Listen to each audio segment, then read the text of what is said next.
Bonjour, bienvenue à chacun pour ce nouveau temps de culte. Nous prions pour commencer. Seigneur, tu n'es pas un Dieu mort, tu n'es pas un Dieu paralysé, tu es l'imprévisible, tu es le vivifiant. Tu es l'esprit qui souffle où on ne l'attend plus. Tu es flamme et souffle qui jamais ne s'arrête. Et c'est pourquoi brille toujours, au cœur de ma difficulté de vivre, la petite lumière obstinée de l'espérance. Amen.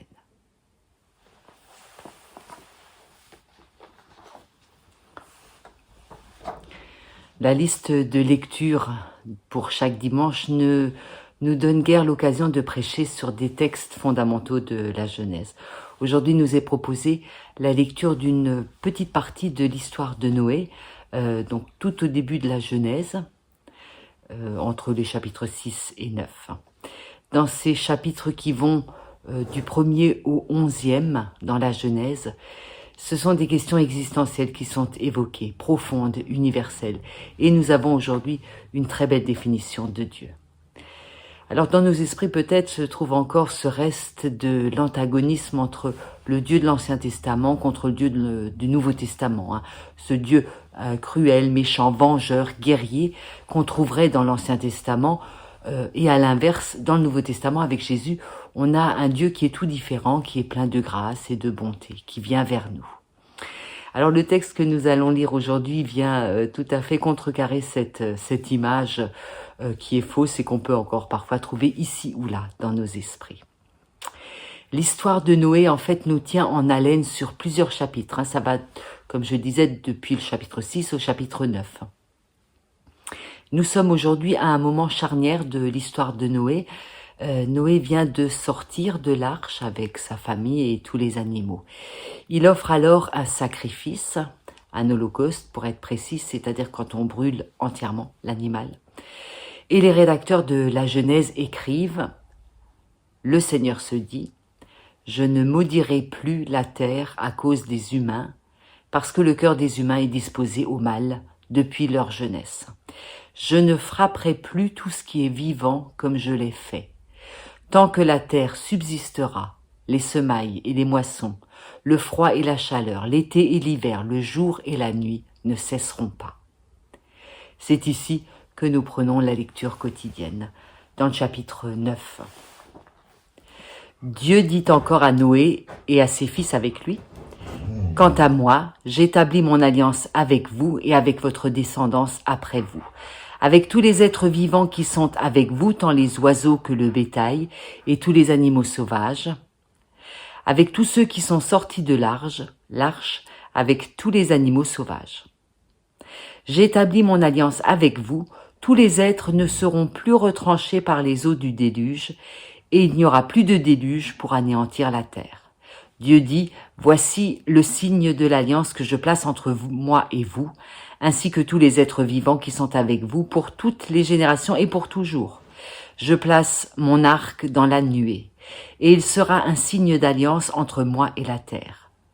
Quand j'aurai rassemblé des nuages au-dessus de la terre, l'arc apparaîtra dans la nuée, je me souviendrai de mon alliance entre moi et vous, ainsi que tous les êtres vivants, et les eaux ne se transformeront plus en déluge pour anéantir tous les êtres.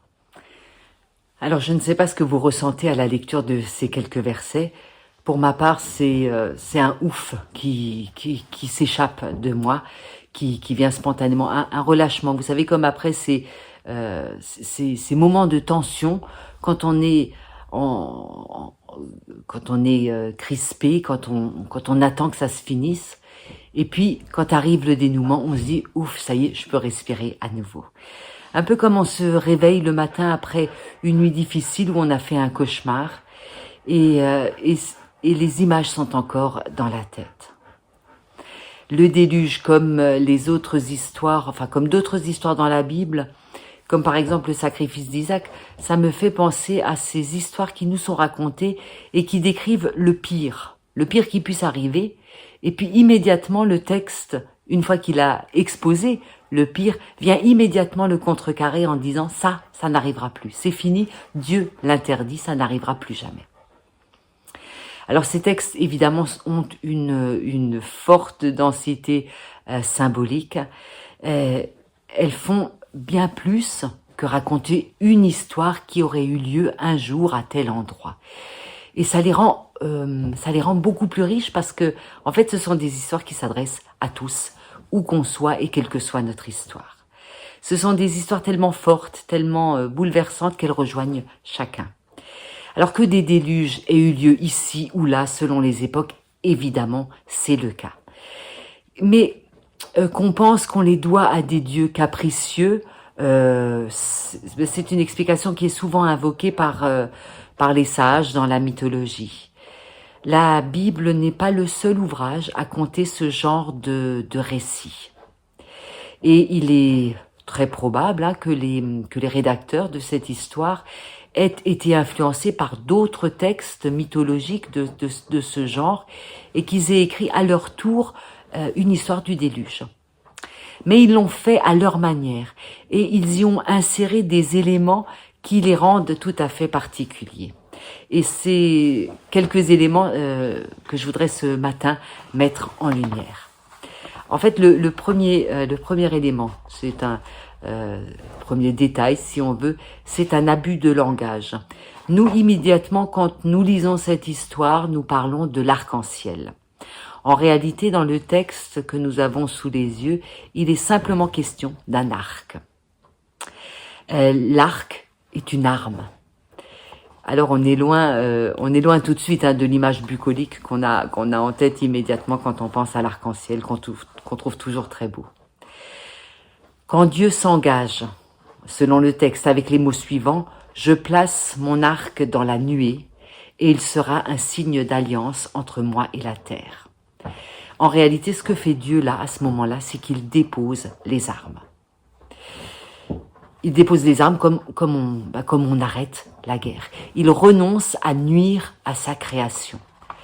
Et les déluges qui viendront après, parce qu'il y en a qui viendront après, il y en a qui arrivent encore tous les jours, ces déluges ne seront plus le produit de sa colère. Ils ne seront plus reliés à Dieu. Ce ne sera plus lui qui les aura envoyés. Ces déluges ou les autres catastrophes, ce seront toujours des catastrophes, mais ce ne seront plus des punitions divines. C'est pourquoi il nous faut absolument refuser, en tant que lecteur de la Bible, en tant que croyant, tous les raccourcis et toutes les explications divines reliées aux catastrophes naturelles. Non, Dieu n'envoie pas de tsunami, Dieu n'envoie pas de déluge, Dieu n'envoie pas de cyclone, Dieu n'envoie pas non plus de cancer ou d'AVC, Dieu n'envoie pas de handicap non plus. Ce n'est pas à Dieu qu'on les doit, ce n'est pas lui qui en est à l'origine. Et depuis ce texte du déluge, il nous faut absolument dire et redire cela. Alors cherchez l'explication ailleurs, la cause, si ça vous intéresse ou si vous pensez qu'il y a un intérêt à chercher la cause, faites-le, mais ne le faites pas auprès de Dieu. Ce n'est pas là que l'explication se trouve. Dieu donc a déposé les armes. Cet arc donc est posé sur la terre dans le sens, il est posé sur la terre et il pointe donc, la flèche pointerait vers le ciel. Si quelqu'un peut encore être blessé par cet arc, par cette arme, ce ne pourra être que Dieu lui-même à partir de là. C'est aussi, je crois, une manière de dire que celui qui utilise la violence, en fait, il se détruit lui-même. L'arc est posé, la paix est faite. C'était le premier élément auquel je voulais vous rendre attentif. Le deuxième, en fait, c'est une absence. C'est quelque chose qu'on ne trouve pas dans le texte. Vous l'avez entendu, Dieu fait alliance avec Noé, avec ses fils, avec tous les descendants, avec toutes les générations, pour toutes les générations à venir. Mais en réalité, dans ce contrat, il n'y a pas d'engagement réciproque. Normalement, dans un contrat, les uns et les autres s'engagent et c'est là que le contrat est conclu. Alors que là, on se trouve face à une alliance qui n'engage qu'une personne. Il n'y a qu'une personne qui prend des engagements, qui fait des promesses, c'est Dieu. Et Noé n'y répond pas. Il n'y a pas d'engagement qui est attendu de sa part et il n'en fait aucun. Dieu est le seul à s'engager et l'homme en face, Noé, ses fils ou tous les descendants, n'en sont que les témoins. L'arc est le signe de cette alliance à laquelle Dieu s'engage définitivement. Alors chaque fois que nous voyons un arc-en-ciel, un arc dans le ciel, ce n'est pas un signe pour nous rappeler la bonté de Dieu et un signe qui nous demanderait d'y répondre et d'agir en conséquence. Non, chaque fois que l'arc apparaît dans le ciel, c'est comme le nœud qu'on fait à son mouchoir pour se souvenir. C'est le signe que Dieu a choisi pour lui-même, pour se rappeler à lui-même que plus jamais il n'interviendra contre l'humain. C'est pour lui qu'il place ce signe, pour que lui se souvienne. Et là, on a une image extraordinaire, celle de la grâce. Et là, c'est un texte qui n'a vraiment rien à envier au Nouveau Testament, au Dieu de la grâce tel qu'il est décrit dans le Nouveau Testament. On a ici une image très forte d'un Dieu qui est source de consolation, source de vie, source de paix. C'est la base absolue et elle nous est affirmée dès les premières pages de la Bible. On est bien loin là de cette image réductrice d'un Dieu qui serait vengeur et destructeur dans l'Ancien Testament. Alors si le symbole de l'arc-en-ciel est un souvenir pour Dieu, c'est un symbole qui est riche pour nous aussi. Il est main tendue, ouverte, sans armes à notre égard de la part de Dieu. Mais il est aussi pour nous symbole de richesse et de multitude, puisque vous le savez, l'arc-en-ciel comporte toutes les lumières possibles. C'est donc une manière de nous dire que il n'y a pas une manière d'être chrétien. Le fait d'être croyant ne nous rend pas tous semblables. On ne devient pas des clones, il n'y a pas une manière de prier, il n'y a pas une manière de croire, il n'y a pas une manière d'être église. Il y en a une multitude et c'est bien ça qui fait notre richesse. Et puis l'arc-en-ciel est aussi un symbole de la réunion de deux éléments contradictoires, la pluie et le soleil, l'eau et la lumière. La fécondité de notre vie de foi est nourrie en même temps par la consolation et par l'envoi.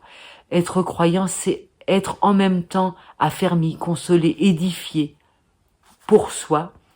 Donc c'est quelque chose qui nous fait du bien, qui nous construit. Et en même temps, la foi, c'est ce qui nous envoie à l'extérieur, qui nous demande d'aller dans le monde. Alors quand vous verrez un arc-en-ciel, prochainement un arc dans le ciel, pensez au fait que Dieu lui-même se remémore à ce moment-là l'alliance qu'il a conclue avec nous. Pensez au symbole de la richesse, de la diversité. Pensez à cette foi qui en même temps vous console et vous envoie dans le monde. Et puis pensez aussi à ce symbole de fidélité, parce que l'arc-en-ciel, on n'y arrive jamais, hein. On marche vers lui, il s'éloigne, on reste où on est, il bouge pas, on recule, il reste tout aussi proche. Il y a là aussi un signe très fort de pérennité, de force, de ce qui demeure, de ce qui fait notre espérance. Alors, quand vous verrez un arc dans le ciel, pensez à la fidélité de Dieu, pensez à Dieu qui se parle à lui-même à ce moment-là, et à Dieu qui nous parle. Amen. Prions pour finir ce temps de méditation.